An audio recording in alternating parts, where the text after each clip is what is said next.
able to secure some DOE funding, it might expedite that process. But they've got to start working on getting the nuclear regulatory licensing as well. That'll be huge when that becomes reality. Yes. But, so the land swap document you said arrived today, meaning it's about done? Yes. It just lacks the state signature. Yes. So, you think through that.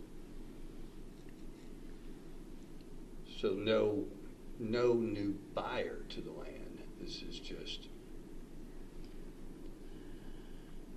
the properties being moved out of one state agency and into another state agency? No. So the way it would work, there's the landowner. There is the Paducah-McCracken County Industrial Development Authority. We have an option with the landowner. Then there are agreements that memorialize or formalize all of this. So the company, the prospective company, is funding the IDA with the monthly option fee, so it's a pass-through. But once the company is satisfied that all of the due diligence and the land can be adequately transferred and released properly, this company would essentially authorize us to execute our option to purchase the land, and then simultaneously a swap would be done for land that Fish and Wildlife owns, what I call outside the fence.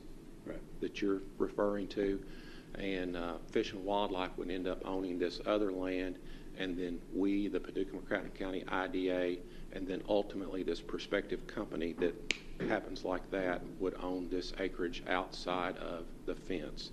And then there are clawbacks in those documents that put milestones that the company has to reach, because the last thing we want to do is allow access to a phenomenal piece of property and then somebody never do anything with it. But the new prospective company has not parted with cash yet? No. Okay. But it's all been vetted by their board of directors, and they have signed off on the land swap agreement. The Cabinet for Economic Development and Finance, they wanted a little bit more information in one of the documents, so there was an amendment made. And the Cabinet said once this amendment was signed and executed, they would sign off on the swap agreement. So the IDA, the prospective company, have signed off on the amendment Friday or today. And then we should be getting the signature from the state Cabinet possibly within the next day or two. I know that's been a ton of work too. We've been working on this for right at a year as well. Cool. The legislature approved the creation of the committee that will study nuclear energy in the advisory committee. Will that help? I mean, I assume that sends a positive message to the nuclear industry that we're going to be nuclear friendly. And I know it hasn't been very long, but do you think that will increase the interest in nuclear development in Paducah? Because in all the debate, they said it's obvious that if nuclear comes to Kentucky, it's probably going to come west, since we have the history of it. Do you anticipate there'll be increased activity now that this advisory committee's been approved? We do. We think it's all part of the story or the narrative. That was one of the reasons we were supportive of the county signing the nuclear declaration that we support. The question came about was when the land is turned back over to the local community, who's the authority figure on what we want to do with the land? Well, with the land being located in the county, we thought the fiscal court was probably the best suited to make that decision or that call. So that's why we had the fiscal court adopt a resolution. Thankfully, the city adopted the same resolution. Ballard County, it got on board and adopted it. The chamber did, and GPED, our organization, adopted it as well. So as we're going to these ECA meetings, PACRO did too. PACRO. As we go to these meetings, just a few weeks ago, the judge and I were in Kennewick, Washington at the ECA meeting out there. So we're getting the message out that we welcome this prospective industry here. All right. They're going to cut me off on my questions. I haven't asked my two yet. What's your new job count, new direct job count to date since 849. 849? And what's the average rate of pay for your new job count? So the average rate of pay blended overall is 2407. 2407. Yep.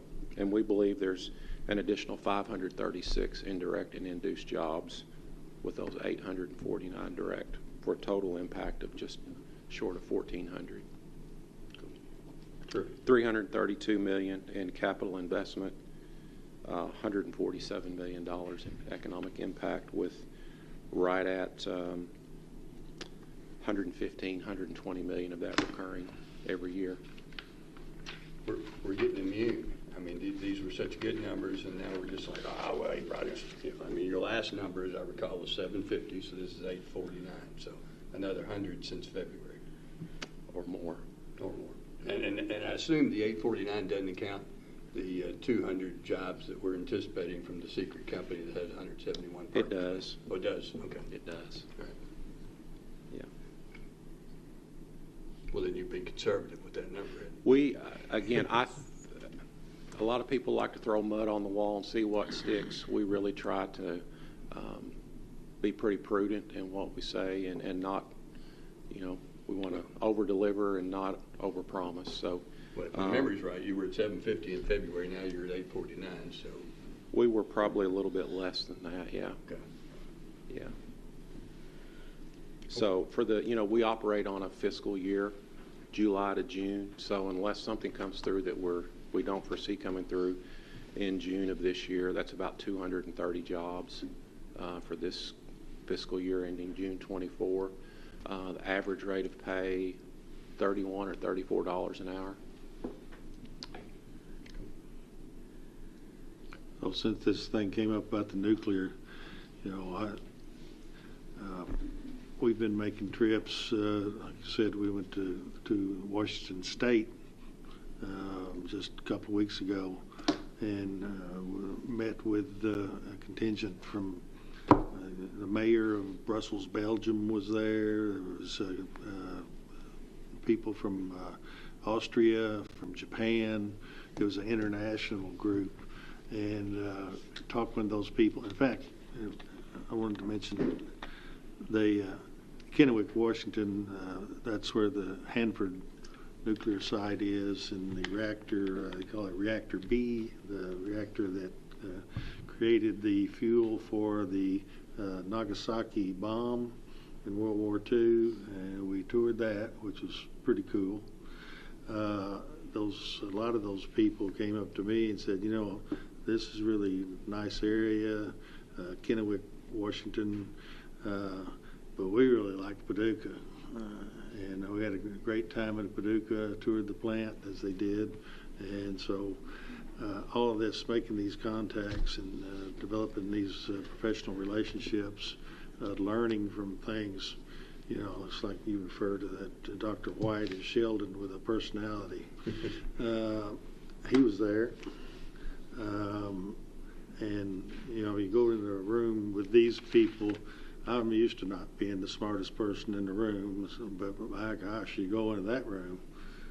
I mean, these are phenomenal Nuclear scientists. Yeah, they know their stuff, and so I guess the point of it all is I don't know that any community. I feel confident that there's no community in Kentucky, at least, and probably in this entire region, that's better positioned for nuclear power than is McCracken County. And I've been pushing that. Spoke to a group just the other day on what kind of progress we're making toward that.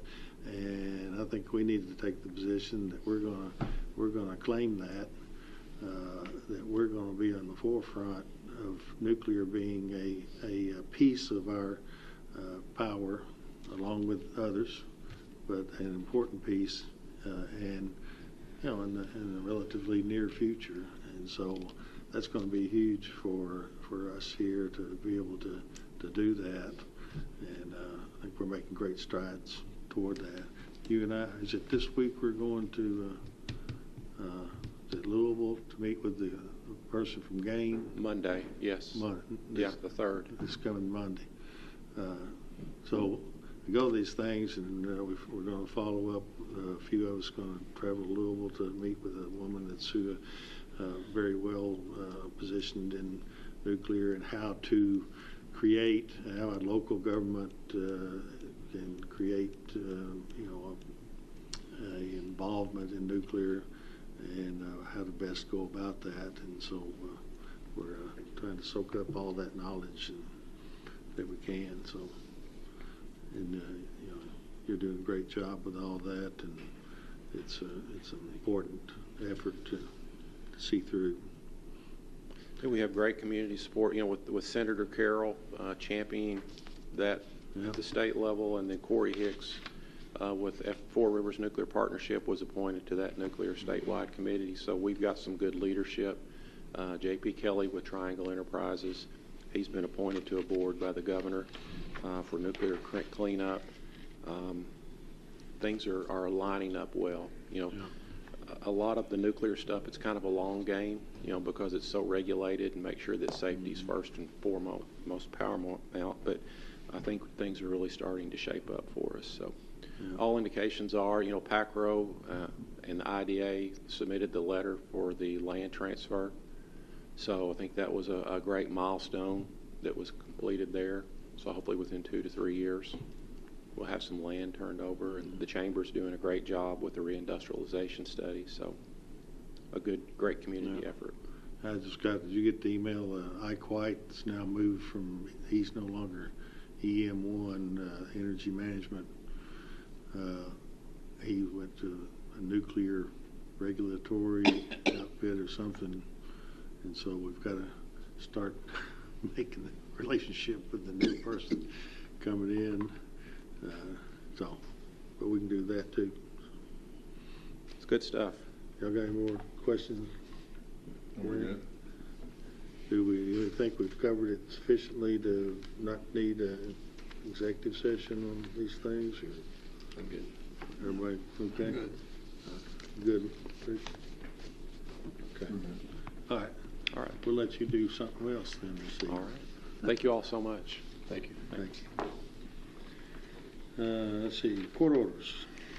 It is ordered to pay Jamie Husky, McCracken County Clerk, $11,515.35 for tax bills for motor vehicles and boats in accordance with KRS 133.240, Section 3. The Kentucky Department of Revenue has certified the total number of motor vehicles and boat accounts for McCracken County was 76,769 as of January 1st, 2024.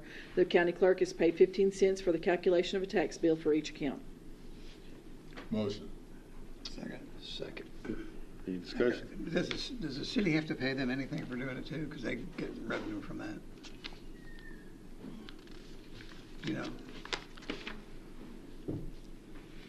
We're actually paying ourselves, right? We get the fees from the clerk's office, so.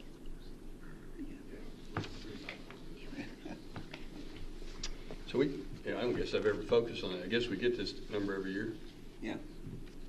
So 77,000 vehicles and boats. Is that helpful in estimating income? Probably not, because we don't know the values.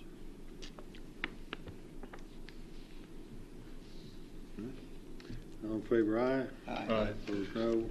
That carries. It is ordered that the treasurer is authorized to refund overpayments from the county clerk's office as determined by the Commonwealth Attorney. Motion. Second. I assume this has to do What is that? with the theft. Other payment, multiple payments I'm sorry, it's what? Overpayments. that were collected by a clerk, and we're refunding those people that were overpaid or paid too much on their tax bills. What was the number? Around 600? Approximately 600, 600 people, roughly $40,000. How much? Roughly $40,000. So the ones I signed today, I would just rough guess maybe an average of 40 to, well, it's probably $60, just guessing. There was, saw a high in the stack, I think, of $700 something, but and a low of $1.57. But a lot in the $20 to $40, $50 range. And, you know, I've had people ask me why are you doing that? Maybe people wouldn't even notice. But, you know, it's people that came in to pay their taxes, and our clerk overcharged them, our deputy clerk overcharged them, took the money. And, you know, we got to be able to let people need to have confidence when they come here to pay their taxes, they're paying an appropriate amount. One single indicted deputy clerk. Yeah. I know we never did this before, and hopefully we never have to do it again.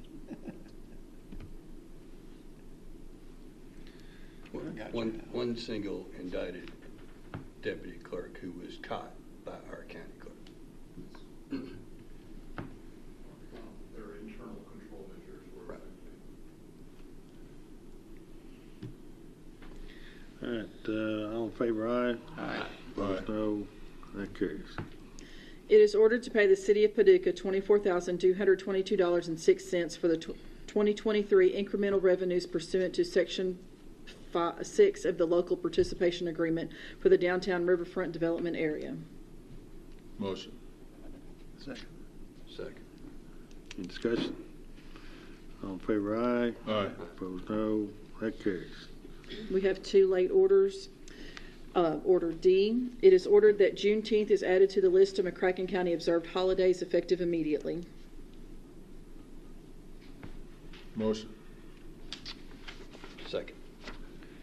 So we've not had discussions, I don't think, about this. Just put it on as an order.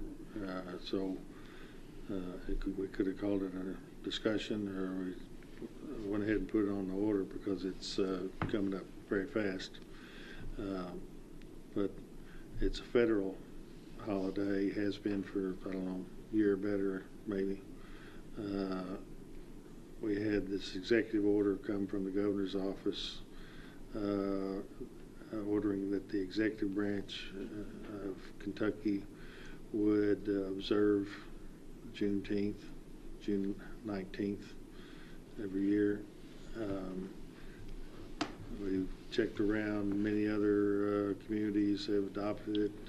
I guess maybe there's as many that has not.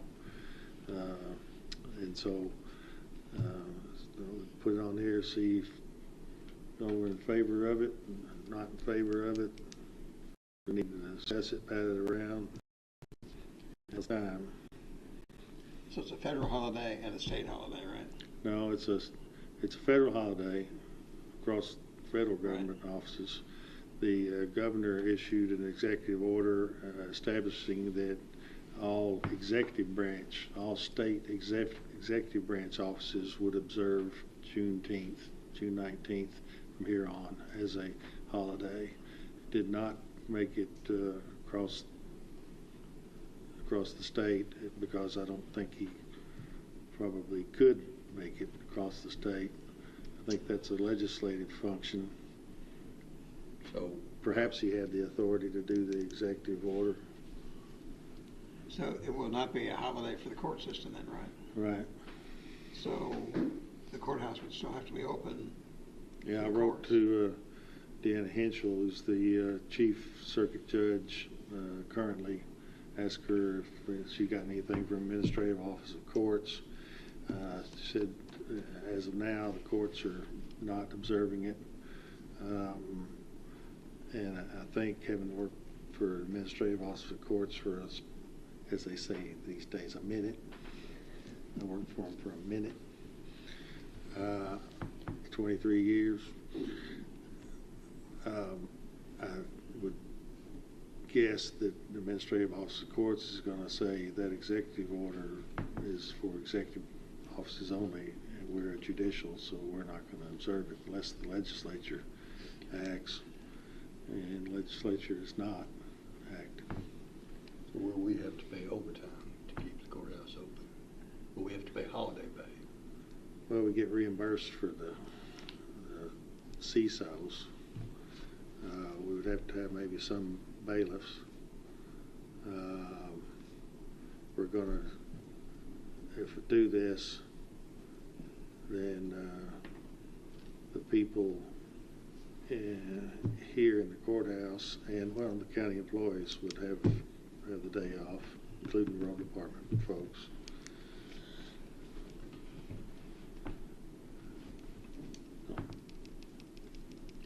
Are other counties doing it? I don't know, Steve, you know, did we look into other counties? So I'm told by people in the courthouse that they know peers in other communities have had this day off for a couple of years now. And the legislature did declare it a statewide holiday, but did not give employees the day off. So we've been in that condition for 2 or 3 years at this point. And the governor finally acted on the executive branch only, encouraged the judicial and the legislature to follow. But it's an official Kentucky holiday, but not one that gave employees the day off. What's the definition of a holiday? The other holidays did that. So the legislature said it's a holiday, Yeah. but you don't get the day off. You just observe it as a That was holiday. the gist of it. All right, so what is holiday pay? Double? Well, so our part-time employees that the sheriff will identify to work that day will just receive their regular pay. Any full-time employee, and again, this will be limited primarily to the sheriff's office. This will be a bailiff or a full-time CISO that's scheduled to work that day. They'll receive their regular rate pay, and they'll also receive holiday pay for that day. So effectively, it's double time for those employees.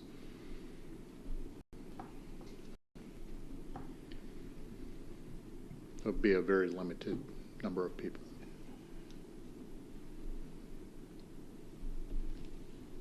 Have we had groups request that and I think there's only one event in Paducah that I recall for this that's held. Have we had any organizations or groups request that, where employees request a day off because they want to? Employees have been making this inquiry to us since the legislature declared it a holiday, and we have held off doing that. And what we've said to them is we'd hold off on that until the state acted to send people home on that day, and the governor ordered the executive branch off for that day late last week. So this order is making June 19th, 2024 a holiday. Is it making June 19th, 2025 a holiday? It won't, but when you see the ordinance to amend the administrative code in June, we will, if you do this, we will add it to the list and ask you to make this decision twice effectively. Was there any discussion in the union negotiations to add this to their list? Yes, there was, and the way we worded it was if the holiday list should change, that they would receive it as well. Do you have any other holidays? I don't think so. Joey did. No, we did use it as a basis for our decision-making in the last 5 years. I don't remember. Hadn't come up much, I don't guess, but I thought it was appropriate to say that we just follow the state policy. And of course, here we got a little bit of a hybrid thing. So the state has named it a holiday. In general, the legislature has, but they don't give the judicial, well, the only people who get the day off paid is executive branch folks. And so we'd be modifying that, at least in this decision. If we The do. other somewhat similar day we deal with is Good Friday. It's a county holiday, and the administrative office of the court, I think, Sheriff, do you remember, they get a half a day off on Good Friday? So we have a half a day that we in the mornings that we staff the building for the court system, and then everyone's off in the afternoon. And Good Friday's not a federal holiday. Is not. I appreciated that distinction.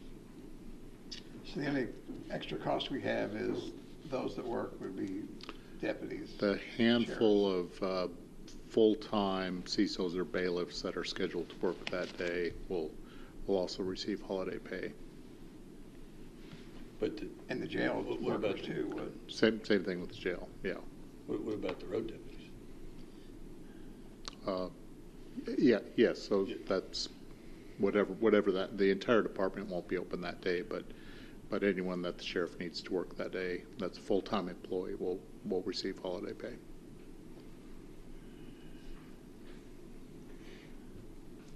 Is it a Thursday, Friday, Saturday, or Sunday? I digress. You either get it or you don't. Do you have a dollar figure on what it would cost roughly? I don't. Is it significant? No. I kind of looked at it, you know, the cities adopted it. Are they doing it tonight, maybe, or they already did? They previously have adopted They that. previously did. Yep. You know, you never know how these things will be looked at, but I just, with it not being a real significant cost, with I think a substantial number of communities adopting it, and certainly I think it's viewed as an important date, you know, across the nation. Hasn't been recognized for many years. Do we do it or do we don't?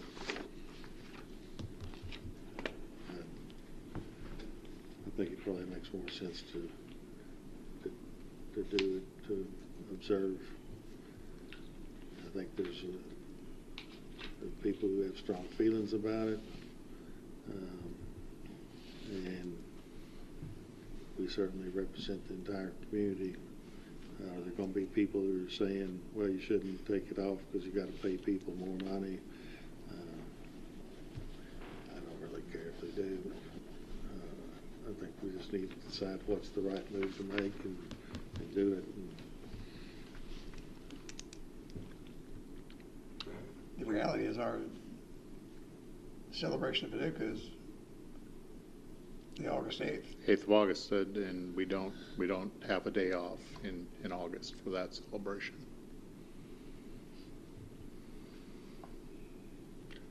But that's not a federal holiday, though. No, it's a local thing. Yeah. That's a huge difference. All right, I'm ready to vote for it. Any other discussion? Let's see, we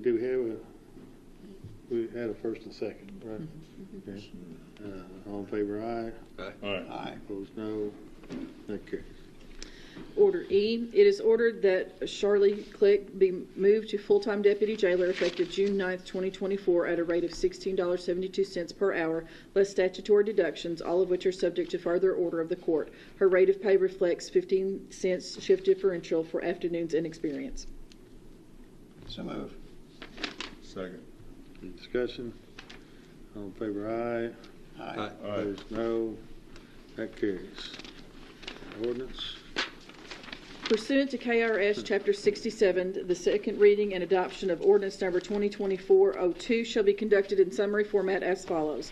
McCracken County, Kentucky, McCracken County Fiscal Court, ordinance number 2024-02.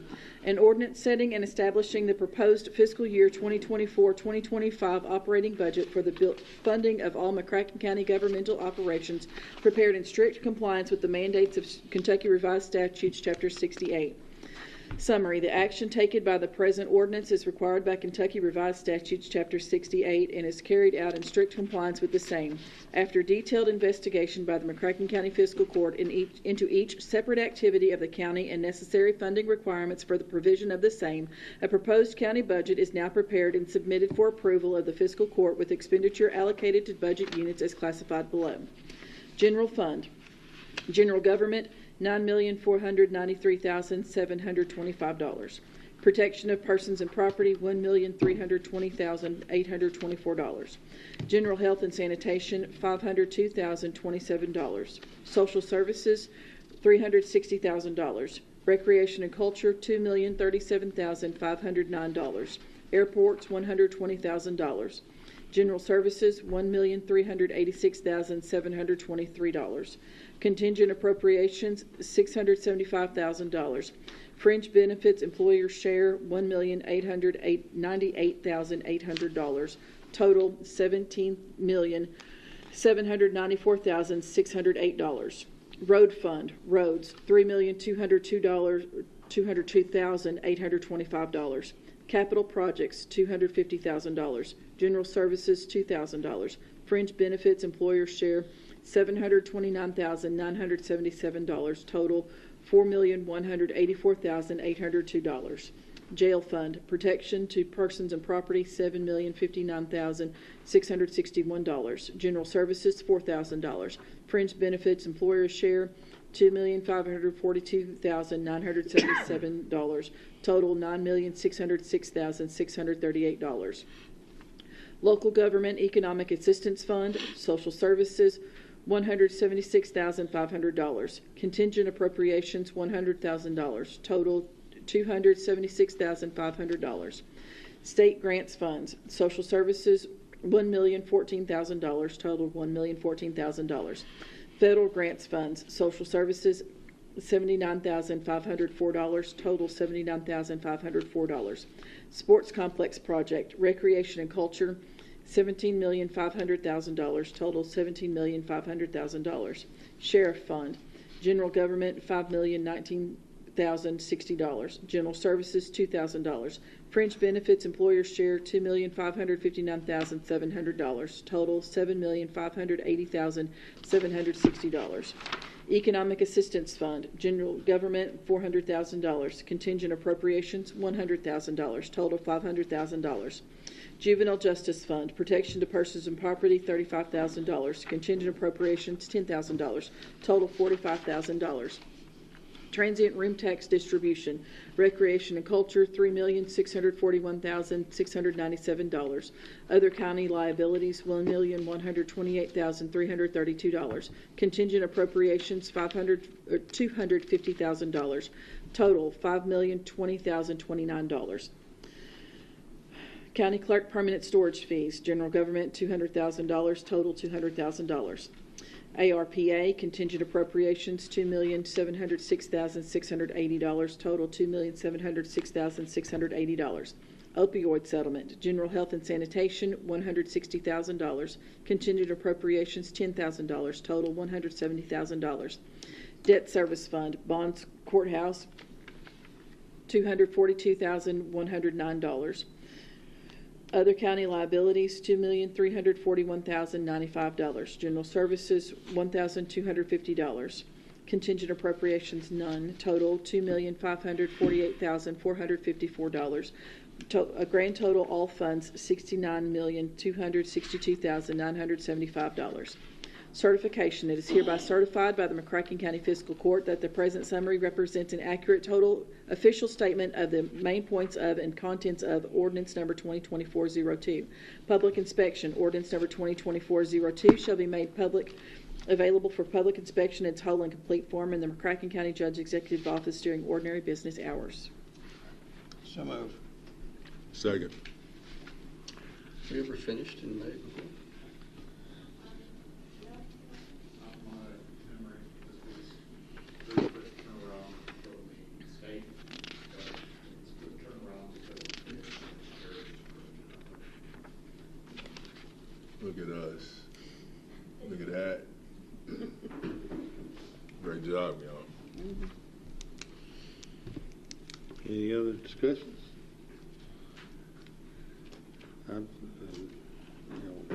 Steve D. and Pam did a great job on putting all this together and getting it all lined out. And I remember in my first year, 5.5 years ago, and maybe some in the second year, we kind of floundered around a bit.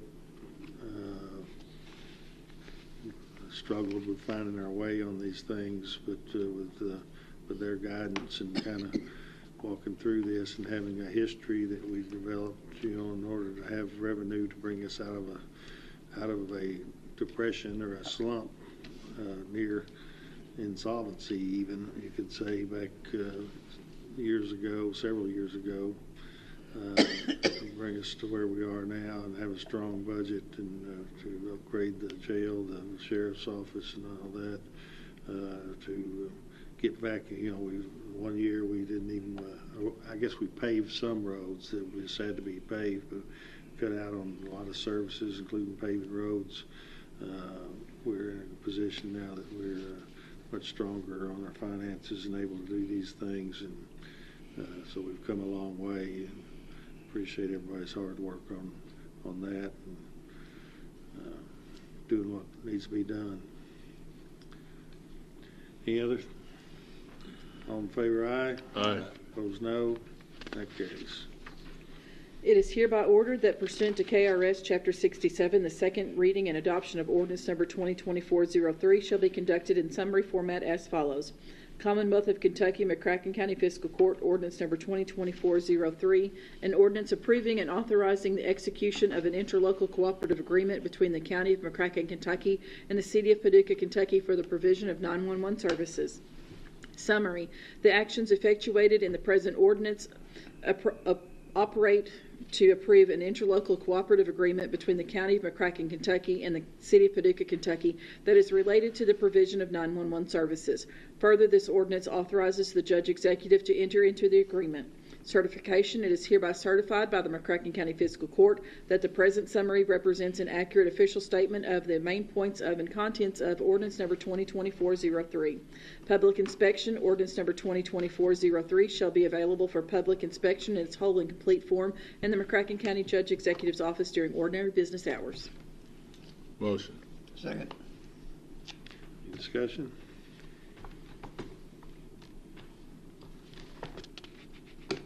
No.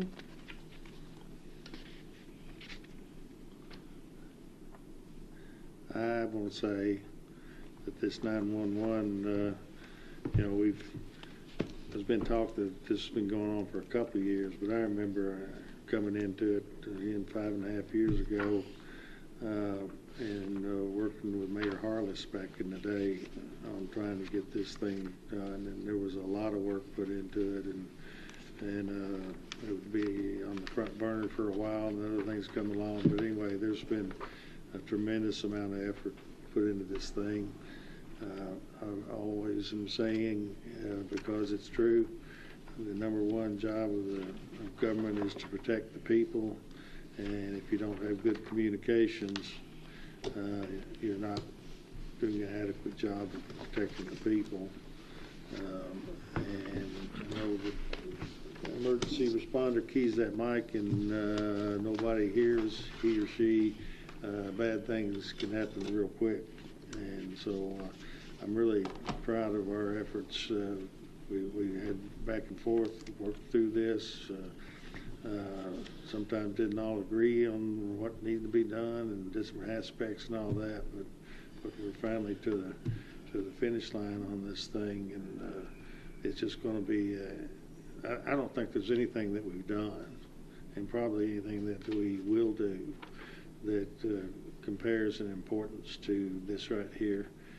Tonight, the city's doing their second reading as well, and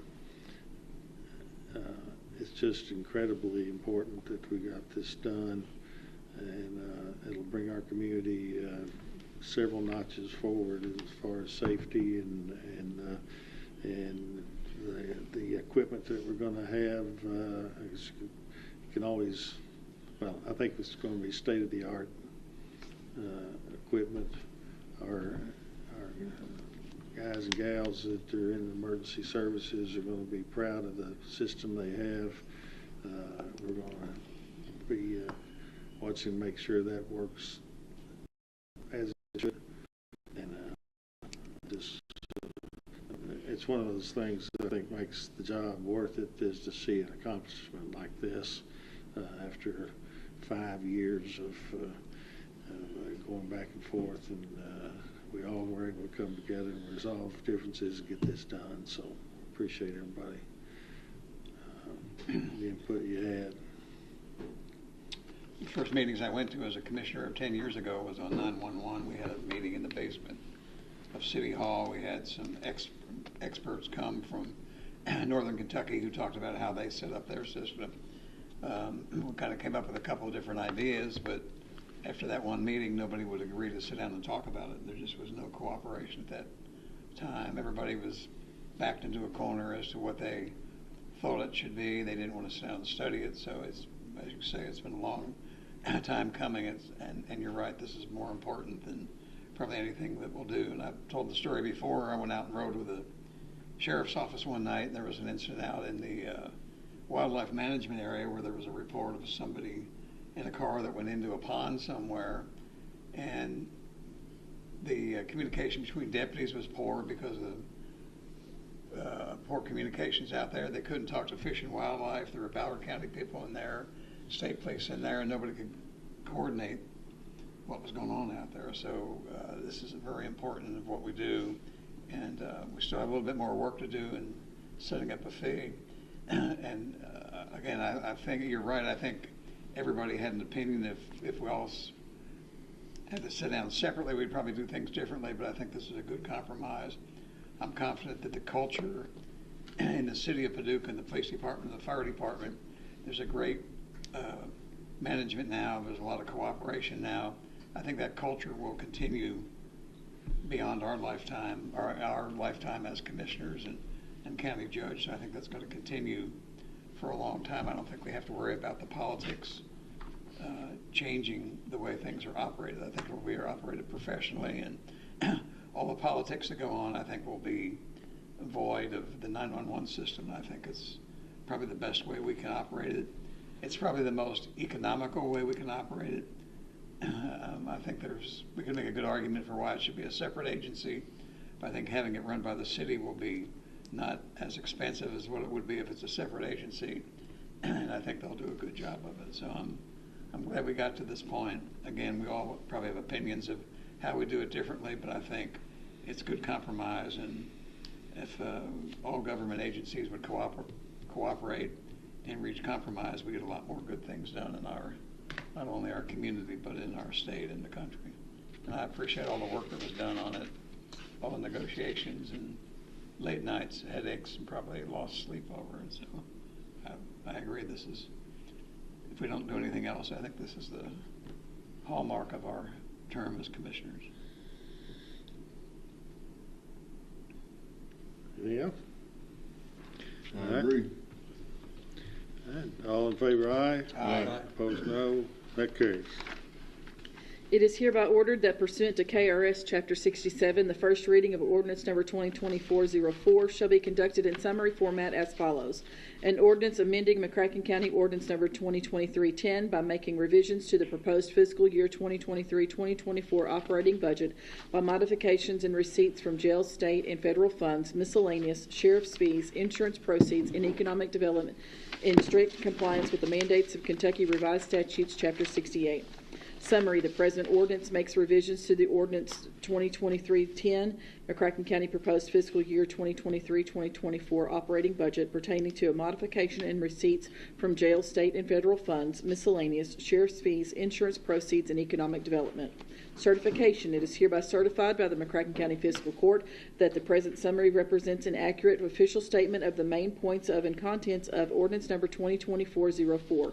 Public inspection: ordinance number 2024-04 shall be available for public inspection in its whole and complete form in the McCracken County Judge Executive's office during ordinary business hours. Motion. Second. Any discussion? These are always, these things still confuse me. Just, I look at these and say, all right, which ones, is there something we should have learned, or did we do something wrong? And I think the answer is no. Every year you get down to the end of the fiscal year, and we shift money around. There is that we're, I don't know, budget or unanticipated, and we had, because the state required us to keep 100% balance on revenues and appropriations. All right, so in paragraph B are the accounts that need more money. They're the expenditures. Which one? So you got A and you got B.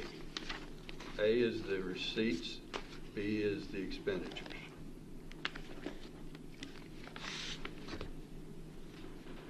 Are you looking at this?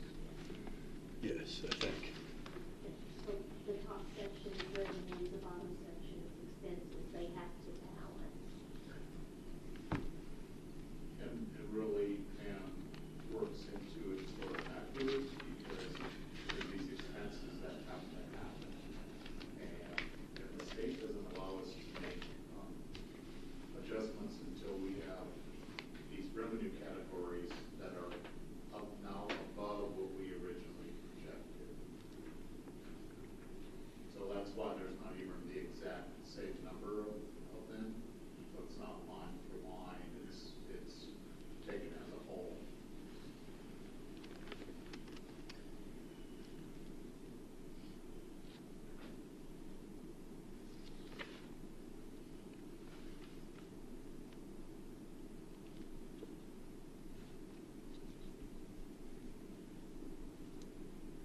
Like one, we can never predict from year to year's insurance proceeds.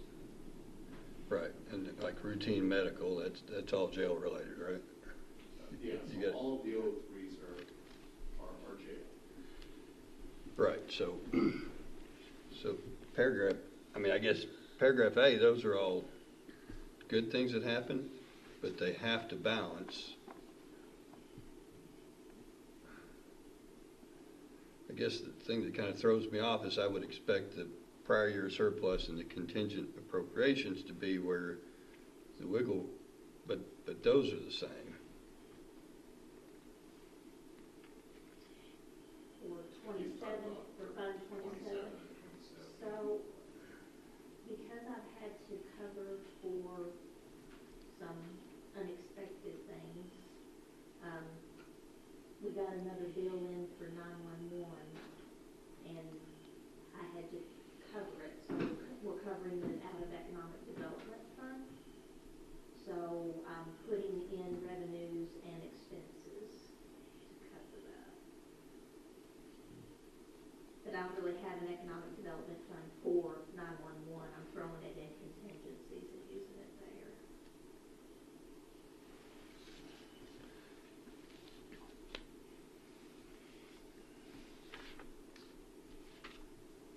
Okay. I mean, I'd like to tell you, I understand it all. I understand that basically it's a $656,000 adjustment. And What we need to understand is that Pam understands it all. I think that's right. I think I understand it as well as anyone at this table. How's that? Or these two tables. And the other big point is a true balanced budget. Our revenue covers our expenditures, and we have heard people claim that they have a balanced budget when they borrow money in order to cover the shortfall of the revenue to meet their expenses, and that is not a balanced budget. This is what we took in pays for what we spend. All right, any other discussion? All in favor, aye. Aye. Opposed, no. That carries. I think we might be done. Are we done? Do we Is there have any any- executive session? No executive session needed since we got Bruce to fill us in. Is there a motion to adjourn? Motion. Y'all want to hang out a while yet? Well, no. Are we going to have some discussion at a future meeting soon on the junk ordinance and laws after you have your meeting? Or you Yeah. gonna, Yeah, we'll I mean, put it on. 'cause- Possibly is June 10th. Is that right? It's our next meeting. Possibly Okay. be ready by the end. Okay. We want to develop a strong Because we've got procedure. a number of sites, as Kate well knows, around the county, and most of them are the habitual violators. I got one out in Reland that they cite them, they'll clean up enough that they met their requirements, and 2 months later it'll be junked up again, and it frustrates in a nice residential neighborhood. And we've got the ones that we've had publicity on here on Cook Street area and all, and it just is a slow process. And you know, you could throw somebody in jail or fine them who can't afford to pay a fine, or, you know, we gotta find a way to. Another discussion in the future I'd like to have too is on about possible regarding noise complaints and how we can handle them. I don't wanna necessarily adopt whether it's a noise ordinance or whatever. I mean, we don't have the same problems the city has. We've got people who have 16-year-old neighbor that plays the drums till 2 o'clock in the morning, and things like that, you know, and I don't know how we handle those, but if we could have a future discussion on that too. Yeah, it did seem odd. All right, so parcel property, somebody's paying the county, somebody's paying the taxes. Right, the taxes weren't not paid. I haven't looked into the taxes. Yeah, I mean, it just seems like, well, somebody's paying the taxes and there's somebody to send a notice to, which means when they ignore the notice, there's somebody to send a summons to.